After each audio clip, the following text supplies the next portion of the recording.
Hi guys, let me tell you something very interesting about geopolitics. Most people think wars are about bombs, but I feel that real wars are about psychology. और अभी जो Iran और America के बीच में चल रहा है, it's not about the military war. It is more of a strategic imagination that both the countries are trying best of capacity to think and imagine. And honestly Donald Trump शायद इस game को under estimate बहुत level पे कर रहा था and because the fact that if you have heard that famous line from Sun Tzu the art of war all warfare is based on deception and हमारे उस्ताद कहते हैं कि ये बड़ी काम की चीज़ है in any kind of war when you go into. तो सुन तzu ने ये लाइन 2500 साल पहले लिखी थी और आज भी मिडिल ईस्ट में एग्जैक्टली वही हो रहा है because what you are seeing on the news, these air strikes, the missile attacks, the oil routes, ये बहुत ही सरफेस लेवल की चीज़ है। जो रियल गेम है वो कुछ और है। यूएस और इसराइल ने ईरान पर मैसिव स्ट्राइक्स किए, ईरान के टॉप लीडरशिप को एलिमिनेट किया गया। अमेरिका का कैलकुलेशन बहुत बहुत सिंपल था कि हेड को रिमूव करेंगे सिस्टम कोलैप्स हो जाएगा। बट जो जियो पॉलिटिक्स में एक प्रॉब्लम होती है जो बहुत ही मेजर है और बहुत लोग इस बाइनरी को समझ नहीं पाते हैं। Countries are not corporations, you can not decapitate them like a CEO. They are not the corporeal head of a particular company or a society, you know. और एग्जैक्टली वही मिस्टेक हो रही है because Donald Trump come from a similar business mindset and he believes that push people to a level that they come back to a negotiating table, but that is not how politics works, and that is how insane businessmen like Donald Trump is trying to build America into his mindset or his domain of thinking, which is eventually I feel that America will have to pay a much bigger cost of what Trump is trying to make himself of. Experts का मानना है कि Washington का assumption ये था कि leadership हटने के बाद ईरानियन सिस्टम कोलैप्स हो जाएगा, बट इंस्टेंट ईरान का सिस्टम और कंसोलिडेट हो गया है। ट्रम्प का अप्रोच बहुत ही सिंपल है, बहुत सारे मैक्सिमम प्रेशर डालो, मैक्सिमम बॉम्बिंग कर दो and there will be a fast victory. But Iran एक डिफरेंट सिविलाइजेशन है ऑल टुगेदर, जैसे मैंने एक अपने प्रीवियस वीडियो में डिस्कस भी किया था। ये वेस्ट एशिया का मोस्ट हिस्टोरिकली पेशेंट स्टेट है और रहा है हमेशा से। A very famous line from uh, Henry Kissinger's book, which is Diplomacy, says the fact that the absence of alternatives clears the mind marvelously, and Iran के पास अब alternative है नहीं। इसलिए उनका स्ट्रैटेजिक माइंड अब और क्लियर हो गया है कि उनको क्या करना है। They have a very structurally clear plan to what to do, and that is what Khamenei death led to, or in such a clear state, because he wanted his death to get some purpose to his nation. He kind of made four generals, four generals heads, कि अगर एक मर गया तो उसके बाद ये आएगा, उसके बाद ये आएगा, उसके बाद ये आएगा। So there is so much of structure, because even if America tries to think that they will remove the position of the head, they will eventually win the game, but that is not true, because the structure is so streamlined that the more you try to eliminate, the better ones will come up. So the strategy that no one is talking about is that वो चीज़ है जो main stream media miss कर रही है। Iran का real strategy battlefield पे कभी नहीं था। It is a systemic warfare जो कि 3 लेयर में है, और ये प्रेडिक्शन बहुत लोग डिस्कस नहीं कर रहे हैं। So let's try to analyse, and these are just my views and opinions to what I read. I am not sure कि ये पूरा होगा या नहीं होगा, but this is how I feel that global power will shift into the mosaic war strategy. एक होती है, जैसे कि अगर मैं आपको समझाने की कोशिश करूँ इसे, ईरान अब सेंट्रलाइज्ड मिलिट्री सिस्टम यूज़ नहीं करेगा। इंस्टेड वो क्या करेगा अब कि वो डिसेंट्रलाइज्ड वॉरफेयर करने की कोशिश करेगा। That means it will make small autonomous commanders, like I told you, which will have different provinces, independent decisions, so these are the 3 decentralized warfare. There will be many heads to govern the warfare. And that is I told you कि एक general ने अपने 4 नीचे के autonomous commanders बना रखे हैं कि अगर एक खत्म होता है तो दूसरा, दूसरा खत्म होता है तो तीसरा, तीसरा खत्म होता है तो चौथा. So this strategy sometimes called the Mosaic warfare. मतलब अगर लीडरशिप डिस्ट्रॉय हो जाए, सिस्टम फिर भी सर्वाइव करता है. ये चेस नहीं है, ये स्वॉर्म इंटेलिजेंस है ईरान का. एंड और अगर अमेरिका एक कमांड सेंटर डिस्ट्रॉय करता है, 10 new micro command centres activate तुरंत हो जाएंगे, and which will eventually make the war endless. Prediction 2 जो मेरी है वो है डिजिटल इंफ्रास्ट्रक्चर की वॉर की. ये नेक्स्ट लेवल का है और बहुत कम लोग डिस्कस कर रहे हैं. ईरान ने ऑलरेडी सिग्नल्स दिए हैं कि डेटा इंफ्रास्ट्रक्चर टारगेट हो सकता है. उन्होंने डेटा सेंटर टारगेट ऑलरेडी कर चुके हैं. Cloud centres, AI servers, energy logistic system. समझने की कोशिश करिए यहाँ पे, मॉडर्न इकोनॉमी ऑयल से नहीं चलती है, डेटा से चलती है. अगर गल्फ के क्लाउड हब्स हिट हो चुके हैं ऑलरेडी, तो फाइनेंशियल सिस्टम फ्रीज हो सकते हैं, स्टॉक एक्सचेंजेस स्लो हो सकते हैं, एआई सप्लाई चेन्स डिसरप्ट हो सकते हैं. And that is cyber geopolitics, which is predominantly nobody is discussing about, but this is something which you can think and read upon. Prediction 3 जो मेरी है, वो जो कई लोग बात भी कर रहे हैं और वो कहीं महीने में सच भी है, that the Hormuz economic trap. Iran know something, America wars जीत सकता है बट अमेरिका इन्फ्लेशन लूज नहीं कर सकता. स्ट्रेट ऑफ हॉर्मोज दुनिया का most important oil choke point है और ऑलरेडी नेवल टेंशंस एक्सीलेट हो चुके हैं.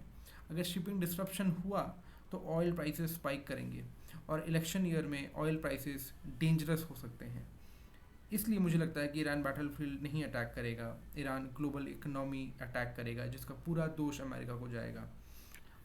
चौथी प्रेडिक्शन मेरी जो है, जिसके बारे में बहुत ज़्यादा बात नहीं हो रही है, which is the Kurdish domino. अब ये एक kind of very less talked about geopolitical layer है. अमेरिका कुर्दिश मिलिटियर्स को सपोर्ट करता है. वेस्टर्न ईरान में कुर्दिश रीजन्स ऑलरेडी अनस्टेबल हो चुके हैं. अगर ये एस्केलेट हुआ तो ईरान इंटरनल फ्रैगमेंटेशन फेस करेगा. बट एक ट्विस्ट है यहाँ पे. हिस्ट्री के according external invasion usually internal unity create करता है. एंड तो जो अमेरिका फ्रैगमेंटेशन एक्सपेक्ट कर रहा है ईरान से, वो एक्चुअली में अपोजिट इफेक्ट प्रोड्यूस कर सकता है अमेरिका के लिए. The philosophical mistake which America is missing, or which America is doing, is that there is a famous line from Thucydides' book called History of the Peloponnesian War, if I am not wrong. Peloponnesian War, something like this, which says that the strong do what they can and the weak suffer what they must. But Middle East politics ने एक new rule create किया है, the weak will always adapt. और जब एक week adapt करते हैं, they become unpredictable because you don't know now what they can try and do things, because they have one single major goal is to disrupt the whole system and blame America for that, which will eventually create a solidarity for Iran. Iran का biggest weapon missiles नहीं है. It is the strategic patience that they are creating. अब final thought मेरा इस चीज़ पे यही है कि एक सिंपल क्वेश्चन है कि ट्रम्प क्या एज्यूम कर रहे हैं कि बहुत जल्दी स्ट्राइक करके एक जल्दी सी विक्ट्री पाके रिजीम कोलैप्स करके. बट मुझे लग रहा है, बट मेरा दूसरा सवाल ये है कि क्या ईरान क्या एज्यूम कर रहा है, which is a long war, economic disruption, psychological exhaustion. और हिस्ट्री का एक बहुत सिंपल रूल है, fast empires lose to slow civilizations. So the real question is not who wins the war, the real question is who controls the timeline. और इस वक्त timeline Iran के हाथ में लग रही है. The naval dimension of the Iran-US conflict is becoming the real strategic theater. अगर हम इस बारे में बात करने की कोशिश करें कि what the recent reports indicate that Iran has begun laying the naval mines in the Strait of Hormuz, the narrow waterway that carries about 20% of the waters of the world's oil supply, which will eventually create a major global energy shock. Even though US forces have kind of destroyed the several Iranian mine-laying vessels, I just feel that intelligence estimate suggest most of the Iran's small craft fleet still remains operational, which means that the Tehran still retains the capacity to deploy many more mines or maybe asymmetric attacks which Israel and America would not expect even. So let's now get deeper into something that most mainstream coverage misses, uh, the straight geometry trap. If you see what Iran is doing is that they are trying to turn the geography into a weapon.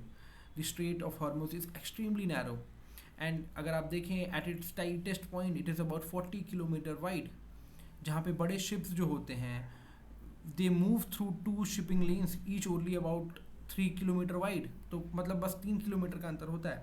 This means a carrier strike group cannot maneuver very freely. So what Iran can do is that they can place weapons along the coastlines. जहाँ पे weapons place हुए तो missiles, drones, radar, fast boats, because you see the Iranian coast sits very close to the shipping lanes, so the US Navy will eventually face a very dilemma. If it stays, if they stay away far, the strait remains almost closed.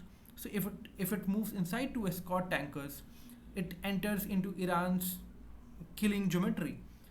This is what I called anti-axis area denial, A2AD, which is the objective is not necessarily to sink a carrier, but the objective is to make the environment so dangerous that the movement around that region becomes very impossible. And the mindful, the second factor is that the minefield ambush trap. So naval mines are deceptively simple weapons. Iran reportedly possesses thousands of mines, and which they can deploy them using small boats which carry two or three each. But the trap is not the mine itself. The trap is what happens after mines are detected, because clearing mines requires a ship which has to slow down. Now sometimes to stop completely. And mine sweeping ships become stationary targets. They remain at the same position. So at that moment, Iran can launch coastal missiles, maybe drone attack, a swarm boat. So in military theory, this is called the canalizing the enemy. You force the opponent into a narrow, safe corridor and then suddenly attack and disrupt their whole corridor. Third is the swarm saturation trap. So if this is kind of a death by thousand small boats. So Iran's Revolutionary Guard Navy specializes in swarm warfare. So instead of few large, very big ships, they deployed dozens of fast boats attacking from multiple directions. So each boat is small, hard to detect on the radar. Sometimes probably they are armed with missiles. Sometimes explosive payloads are over them. The first wave technically is intended to distract the defenses. The second wave technically fire the missiles, and the third wave withdraws. And the goal of this whole mechanism, or this whole sequence or pattern, is not to brute force, but the goal is overloading the defensive system of a destroyer or a carrier group. And modern warships rely on interceptor missiles, but those interceptors are very very limited for a small boat like what Iran is capable of. So a saturation attack force will force the defender to fire many expensive interceptors against many cheap attackers, and that will definitely drain the defensive magazine. Uh, Fourth is the long war strategy. This is the most subtle trap. Iran knows it cannot match the US Navy in technology, so they will try to attack something else. The logistic of missile defense probably. So every missile interception cost $1 million to the US, and every interceptor removed from a ship's magazine reduces the defense capacity in some or the other way. And Iran's has a very layered strategy which combines of drones, cruise missiles, swarm boats, coastal batteries. So technically, which I said earlier, the goal is not one decisive strike. The goal is to force the US Navy to continuously expend missiles and resources until the operational pressure increases. And the strategic theory, this strategic theory is called depletion warfare. If the conflict drags long enough, even the strongest navy begins to feel very, very pressurized. And that is what Iran is technically aiming to, if in an ideal scenario. The hidden reality is that the Iran strategy is not designed to win a naval battle. It is designed to create a persistent instability in the Strait of Hormuz. And the psychological effect which is way more massive than what Donald Trump can think of. Shipping insurance would eventually rise, oil prices will rise, commercial ships will avoid that region. So, even a few mines or attacks can actually disrupt the whole energy market. So, the real question is, can Iran defeat the US Navy? But the real question should be, can Iran make the Strait of Hormuz too dangerous for a global shipping?